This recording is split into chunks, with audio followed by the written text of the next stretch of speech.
El engaño y la manipulación es una habilidad que algunas personas llegan a desarrollar a tal punto de que pueden vender cualquier cosa, incluso la Torre Eiffel, o pasar de ser filósofo a ser cirujano, y en este video te mostraré a los mayores estafadores de la historia.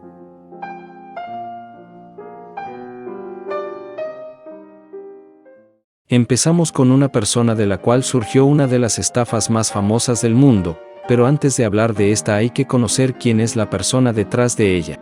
Carlo Panzi fue un italiano que nació en el año de 1882, él fue a la Universidad de Roma, sin embargo, le gustó la mala vida por lo que se salió de la universidad y emigró a Estados Unidos, precisamente a Boston en 1903, estuvo trabajando en muchos puestos y 2 veces en la cárcel.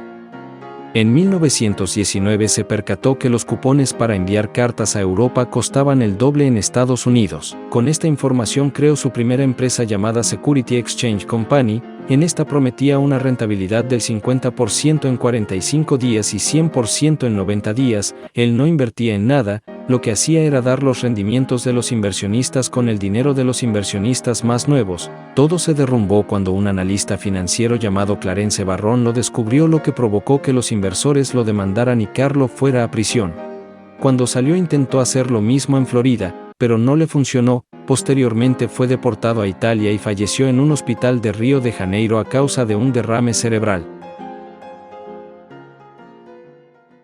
Gregor MacGregor nació cuando aún existía el Reino de la Gran Bretaña, pues nació en 1786, él luchó en la independencia de Venezuela y regresó a Gran Bretaña en 1821, donde se presenta como cacique de un país llamado Pollais ubicado en Latinoamérica.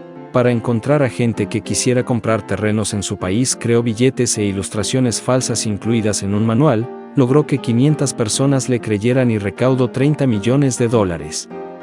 En 1822 un barco con 70 personas a bordo, después en 1823 se sumaron otras 200, lamentablemente no encontraron nada. Cuando llegó la estación lluviosa algunos murieron a causa de enfermedades relacionadas con los insectos, lo único que sí pudieron encontrar fue al rey Jorge Federico I, que les confirmó que Pollais no existía. La mayoría de británicos volvieron y MacGregor al enterarse de eso huyó a Francia, donde fue detenido en 1825. Afortunadamente para él, no estuvo mucho tiempo allí y se fue a Venezuela, donde pasó sus últimos años. La persona que veremos a continuación vendió la Torre Eiffel 2 veces. Victor Lustig nació en 1890 en la época del Imperio Austrohúngaro y en su vida realizó 2 estafas excepcionales. La primera consistía en una máquina que imprimía dinero. Él colocaba 3 billetes de $100 en la máquina y decía que tenía la capacidad de imprimir uno cada 6 horas, la vendía con un precio de $30.000 e imprimía dinero las primeras 12 horas y de ahí solo papel en blanco. Cuando los clientes descubrían la estafa, él ya había huido. Ahora vamos con su estafa más reconocida. En 1925 París estaba en auge, sin embargo en los periódicos se le denominaba a la Torre Eiffel como un gran pedazo de chatarra. Lustig vio una oportunidad, así que se hizo pasar por un funcionario del gobierno y reunió a los 6 comerciantes de acero más grandes de Europa y con una gran elocuencia les comentó que el monumento sería vendido como chatarra, pero que todas las negociaciones debían ser guardadas en secreto. Incluso los invitó a inspeccionar la torre. Le propuso a uno de ellos llamado André Poisson que si le adelantaba 100.000 francos la Torre Eiffel sería toda suya, a lo que accedió. Al día siguiente Lustig desapareció y André no se atrevió a denunciar por vergüenza. La segunda venta de la Torre Eiffel ocurrió en 1929, la estrategia era la misma solo que con otra identidad y otros inversores, pero la víctima sí los denunció y tuvo que escapar para no ser detenido.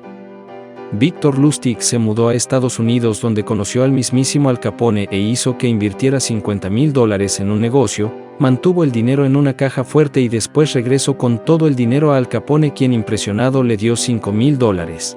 Mucho más tarde fue condenado a 20 años en la isla de Alcatraz y en 1947 contrajo neumonía y murió. El 24 de mayo de 1883 se inauguró el puente de Brooklyn. Allí se encontraba un joven George C. Parker de 23 años, él como muchos otros buscaba el sustento. Su idea era comprar el puente e instalar un puesto de peaje para cobrar a todas las personas que por ahí pasaran. Obvio que no lo iba a hacer, pero sí encontró a personas que creían que eso sería posible. Para ellos se presentaba como la persona que construyó el puente y compartía a sus víctimas las posibilidades de generar dinero adquiriendo el puente. En las reuniones él colocaba un título de la propiedad además de un contrato de compraventa y así estuvo durante 45 años hasta que fue detenido en 1928 y condenado a cadena perpetua donde pasaría 8 años hasta morir en 1936.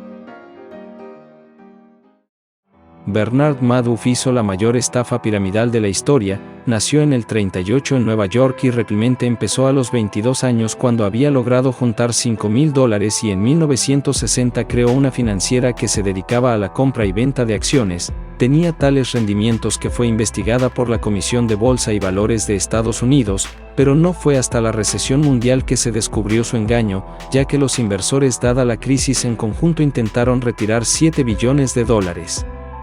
Y el financista no pudo encontrar el dinero. Muchas personas de la élite y grandes empresas de talla mundial fueron víctimas de la estafa. Su fraude fue valorado en $68 billones y su estrategia era el esquema Ponzi, donde usaba el dinero que recibía por nuevas inversiones para pagarles a sus clientes anteriores y realmente no se invertía nada. En 2009 fue condenado a 150 años de cárcel y murió en 2021. Ferdinand Valdemar Jr., también conocido como el Gran Impostor, nació en Massachusetts durante el año de 1921, pero su historia comienza hasta que decide unirse al ejército, cosa que no le gustó, así que se unió a la Marina. Sin embargo, no llegó al puesto que quería, así que fingió su suicidio y suplantó la identidad de Robert Linton French y luego se fue a estudiar filosofía y ponerse a enseñar psicología en una universidad de Pensilvania. Después se fue a Los Ángeles a ser asistente médico, se mudó nuevamente a Washington donde enseñaría psicología nuevamente. Sin embargo, fue arrestado y pasó 18 meses en prisión y regresó a Massachusetts y se hizo pasar por Cecil Hamen y consiguió trabajar como un biólogo investigador. Se aburrió y se fue a estudiar teología a Canadá donde conoció al Dr. Sir y le robó la identidad. Fue reclutado como cirujano de la Armada de Canadá, fue enviado a la Guerra de Corea donde tuvo que operar a una persona de una herida de bala. Sorpresivamente salió bien, sus buenas acciones lo llevaron a salir en el periódico. Sin embargo, el verdadero Dr. Sir lo demandó, lo que hizo que lo deportaran a Estados Unidos. Fue hasta 1965 donde fue hallado nuevamente como profesor, luego como guardia de prisión hasta ser teniente y diputado. Quiso después ser profesor de inglés y latín, pero fue arrestado y después se retiró a causas de salud hasta morir en 1982. Frank Abagnale es el único del video que aún sigue con vida, pues nació en el año 1948 para ser preciso en Nueva York. Durante los años 60 y 70 se dedicó a falsificar cheques y cambiar identidades, pero antes de eso, su primera estafa se la realizó a su padre, quien le habría dado su tarjeta de crédito para comprar repuesto de un auto el cual recientemente había adquirido. Sin embargo, Frank se dedicó a vender estas partes y dejar a su padre con una deuda de $3,400 de la época. A la edad de 17 años viajó a California utilizando cheques en blanco. Sin embargo, fue arrestado por robar un Mustang. Aún así siguió falsificando cheques y cambiando de identidad más de 12 veces según él. Con menos de 20 años logró juntar $4 millones, incluso se hizo pasar como piloto para poder pasar cheques sin fondo. Hizo esto durante muchos años hasta que por fin fue juzgado. Sin embargo, el gobierno le ofreció trabajar con el Buró Federal de Investigaciones, o mejor dicho el FBI. El puesto consistía en combatir fraudes y falsificación de documentos, prácticamente lo que él hacía. Luego de trabajar por tanto tiempo creó una empresa relacionada a esto llamada Abagnale & Associates.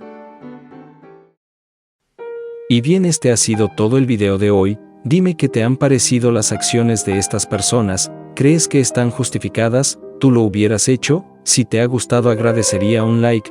Gracias por ver.